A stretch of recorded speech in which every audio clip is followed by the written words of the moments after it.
La paix soit avec vous.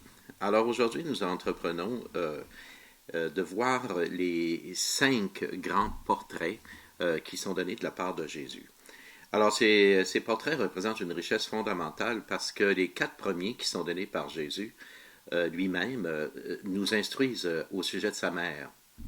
Tandis que le dernier portrait, nous le verrons, il est attribué à une prophétesse hébraïque, c'est-à-dire juive, qui s'appelle Sabéa de Carmel. L'importance de ces portraits sont d'une richesse incroyable parce qu'ils vont fonder toutes les divisions du livre, ces 5 portraits. Et d'autant plus que ce que je reconnais, c'est qu'à l'intérieur même de ce qu'on va voir aujourd'hui, qui est le premier portrait de la Vierge Marie, alors, à l'intérieur de cet enseignement qui est donné par Jésus, il va donner un enseignement qui est à la fois poétique et noétique. C'est-à-dire que poétique dans le sens qu'il va nous évoquer par le biais de la poésie, le biais de l'environnement, toute l'atmosphère qui est créée autour des disciples au moment où il va parler de sa mère à ses disciples. Alors, il va créer une évocation qui fait appel aux sentiments du cœur, les sentiments intérieurs, et en même temps qui transmettent dans l'ordre de l'évocation une beauté, une harmonie, et qui vont aussi révéler au fond un enseignement qui a été fondateur pour les pères de l'Église. C'est ce que je comprends maintenant parce que lorsque nous connaissons un peu l'enseignement des pères de l'Église au niveau de la mariologie, dans la théologie mariale, eh bien, nous sommes surpris parfois des intuitions, mais les intuitions portées sont déjà portées par l'enseignement que le Seigneur va donner dans le livre de Maria Valtorta. Alors, nous sommes aux pages 48 et 52. Aujourd'hui, nous allons voir le tableau qui a pour thème « Voici ta mère ». Et il rassemble ses disciples qui sont environ une quarantaine. Ça contient des disciples, des hommes, des femmes, ça contient également des apôtres. Et là, il leur parle, il les rassemble à la maison de Nazareth même pour leur parler directement de sa mère. Nous sommes dans la 3e année du ministère de Jésus. Ce qui est important parce que dans cette 3e année, qui constitue l'année où il va donner sa vie pour nous sauver, qui va aller jusqu'au calvaire, eh bien, Jésus va se révéler à un moment donné à ses apôtres dans la transfiguration, dans le mystère de la transfiguration. Il va utiliser la terminologie de la transfiguration ici pour nous parler de sa mère. Il va dire, par exemple, qu'il veut nous révéler les différentes transfigurations qu'a vécues Marie dans l'ordre de l'association de l'œuvre du mystère de la rédemption. Alors Jésus va dire beaucoup qu'on connaisse Marie comme étant une femme, comme étant une épouse. Il la voit au fond dans son enveloppe de chair, c'est-à-dire comme personne. Mais personne ne connaît ma mère comme vierge. Et ça, il va ouvrir là à la fois la qualité du mystère. Dans cette ouverture qu'il dit, alors il va nous rentrer dans une connaissance surnaturelle au niveau de sa mère. C'est-à-dire qu'il va nous faire dépasser la personne que l'on voit, qu'il a d'ailleurs appelée et qui est assise à ses pieds à ce moment-là, lorsqu'il parle de sa mère. Il va nous la montrer comme étant transfigurée avant même la notion du temps. C'est-à-dire que il va nous en parler comme elle est dans la pensée du Père, du Fils et de l'Esprit, dans la pensée de la Trinité avant même que la Vierge Marie vienne au monde. C'est la première des transfigurations. Parce que la Trinité la gardait dans son sein. Il veut dévoiler, comme il dit, l'âme de sa mère dans sa beauté et dans son éternelle beauté. Alors, cette âme, il va la distinguer par un enseignement qui va dire la distinction entre l'immortel et l'éternel. Alors, on va voir ici la distinction de l'immortel, c'est-à-dire un immortel, c'est quelqu'un qui naît, qui vient au monde, puis qui va mourir, on le sait. Mais c'est l'âme ici. L'âme ne meurt pas. Elle va soit au ciel, au paradis, elle va à une purification au purgatoire, ou elle s'en va en enfer. mais l'âme est pour l'éternité. Elle demeurera. Et ça, c'est important. Tandis que l'Éternel, lui, ne naît pas. C'est-à-dire qu'il est de toujours. En d'autres mots, il n'a ni commencement ni fin. C'est le mystère de Dieu. Et nous sommes ici dans la qualité de l'immortel, parce que nous sommes dans la qualité où la Vierge Marie naîtra un jour. Mais la continuité de sa beauté demeurera dans toute sa splendeur, puisque son âme est immaculée et intacte d'aucun péché originel. Ça veut dire que dans la pensée de Dieu, il dit bien que l'âme de sa mère a toujours été dans la pensée de Dieu. Et lorsque Dieu la regarde, cette âme, il y trouve aussi ses consolations. Et là, on comprend que dans le sein même de Dieu, il y a l'âme de Marie qui est là dans sa pensée jusqu'au jour où il va l'insuffler dans le corps de la Vierge elle-même lorsqu'elle naîtra et qu'elle viendra au monde. Alors, à ce moment-là, cette pensée de Dieu devient une consolation. Et ce qui est beau, c'est que lorsque Jésus va en parler maintenant, on sait que dans la Sainte Trinité, le Verbe est au cœur du Père. Et donc, la contemplation de l'âme de sa mère se fait dans le Verbe lui-même. Parce que tout a été créé pour lui et par lui dans la volonté de notre Père du ciel. Alors à ce moment-là, lorsque Jésus parle de sa mère ici avant sa naissance, il parle de la consolation qu'il trouvait déjà dans la promesse de cette femme qui allait naître un jour, et il trouvait une consolation et un délice en la regardant déjà dans la beauté qu'elle possédait, elle qui était intacte de tout péché et qui sera et qui demeurera intacte de tout péché. Elle le sera et le demeurera parce qu'elle correspondra à la grâce qui lui sera donnée d'être choisie, élue, pour être la mère du Fils de Dieu. Et c'est là que le mystère va devenir très intense, puisqu'il va citer ici le livre des Proverbes, qui est appelé chez les Juifs le livre de Salomon. Alors, si nous regardons la citation qu'il donne, alors c'est en Proverbe 8, versets 22-31. C'est magnifique lorsque nous regardons ce texte. C'est un texte qui est attribué à la sagesse. La sagesse, c'est le Christ pour la théologie catholique dans le livre de l'Ancien Testament. Ça représente le Christ. Mais là, voici qu'il prête les mots même de la sagesse à sa mère. Yahvé m'a créé, prémisse de son œuvre, avant ses œuvres les plus anciennes. Dès l'éternité, je fus établi, dès le principe, avant l'origine de la terre, quand les abîmes n'étaient pas, je fus enfanté.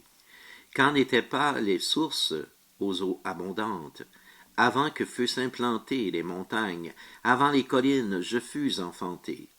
Avant qu'il eût fait la terre et la campagne et les premiers éléments du monde, quand il a fermé les cieux, j'étais là. Quand il traça un cercle à la surface de l'abîme, quand il condensa les nuées d'en haut, quand se gonflèrent les sources de l'abîme, quand il assigna son terme à la mer, et les eaux n'en franchiront pas le bord, quand il traça les fondements de la terre, j'étais à ses côtés, comme le maître d'œuvre, je faisais ses délices. Après jour, m'ébattant tout le temps à sa présence, m'ébattant sur la surface de cette terre, et trouvant mes délices parmi les enfants des hommes. Alors ici, lorsqu'il évoque ce texte et l'applique vis-à-vis sa mère, il est clair que Marie n'est pas encore au monde, mais la seule pensée en regardant l'âme de sa mère devient une pensée du dessein de Dieu. C'est-à-dire, il fait la création en pensant à cette femme, le Père, le Fils et l'Esprit Saint. Et à ce moment-là, elle devient celle promise à tout l'univers pour sa sanctification. Alors Dieu, la sanctification de l'univers ici, Dieu portait Marie en son sein. Le Fils voyait sa mère en lui-même. Alors que lorsqu'il prend naissance, c'est la mère qui voit son Fils en elle. Mais lorsque lui, avant le mystère de l'incarnation est, de toujours à toujours, il porte sa mère en lui-même. Alors donc, il y a là un échange qui est unique. Et Jésus dira, unique la femme en qui il n'y a aucune tache. C'est l'enseignement qu'il donne à ses apôtres et à ses disciples à ce moment-là. Ils étaient environ une quarantaine autour de lui. Dans la deuxième transfiguration qu'il va le transmettre, au fond, il va nous parler de 4 transfigurations, mais les 2 que je cite sont les plus évidentes. Les autres sont sous-tendues à l'intérieur de ce qu'il dit.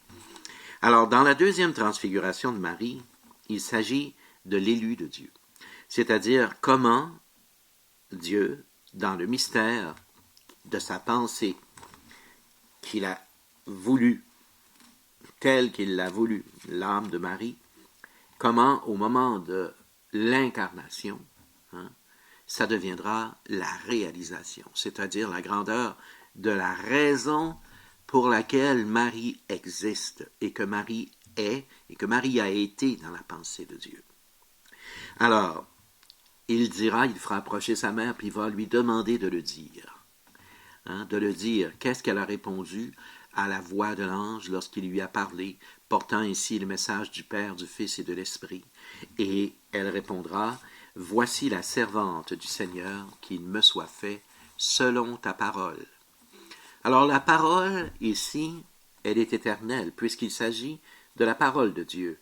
Donc, dans la parole prononcée de Marie, il y a aussi toute la réalisation, si vous voulez, de la raison pour laquelle Dieu l'avait portée en son sein depuis toujours, jusqu'au moment où elle dira cette parole, qui fera que l'amour de Marie, c'est la réponse, qu'il me soit fait selon ta parole, l'amour de Marie répond à l'amour de la Trinité.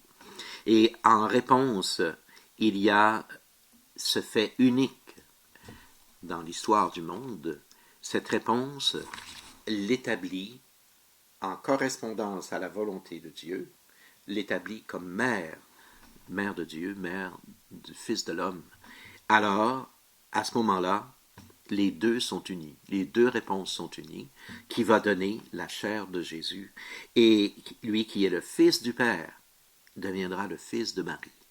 Et par le fait même, cette réponse unique sera nouée, liée, si vous voulez, dans le mystère de l'Esprit Saint, qui est l'amour du Père pour le Fils et du Fils pour le Père, et qui devient aussi l'amour pour sa mère, comme de la mère pour le Père et le Fils, et dans l'ordre de la rédemption, c'est-à-dire pour le salut du monde.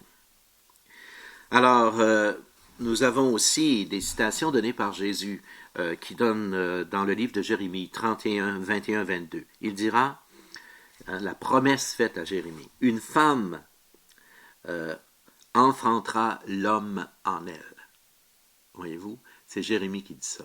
Alors, quand il dit cette phrase, Jérémie, en prophète, il annonce qu'une femme l'a choisie, enfantera l'homme. L'homme, c'est le Christ en elle. C'est-à-dire, l'a choisie en utilisant le mot femme, c'est la continuité du livre de la Genèse qui avait été promis que la femme écraserait la tête du dragon. Et l'homme, c'est la génération promise dans le livre de la Genèse qui sera le Messie, le Sauveur. La même chose en Isaïe, on a ça dans Isaïe 7.4 par exemple, où il s'est dit, une vierge concevra et enfantera un fils. Et ça, c'est la virginité de Marie. Alors la virginité de Marie, qui a été constituée et gardée intacte dans le mystère de la Trinité, dont nous avons parlé, avant même qu'elle vienne au monde, de Joachim et d'Anne, qui a été constituée intacte, c'est une virginité qui correspond totalement au désir de Dieu pour la mère de son fils, c'est-à-dire au désir du Père pour la mère de son fils. Et cette virginité-là, elle est déjà parlée dans la prophétie d'Isaïe, qui l'évoque comme étant une pensée existante dans le cœur même, le sein même de la Trinité, dans le cœur de Dieu. Alors, c'est ce mystère auquel Jésus introduit ses enfants. Et ça devient un tableau fondateur de toute la théologie mariale.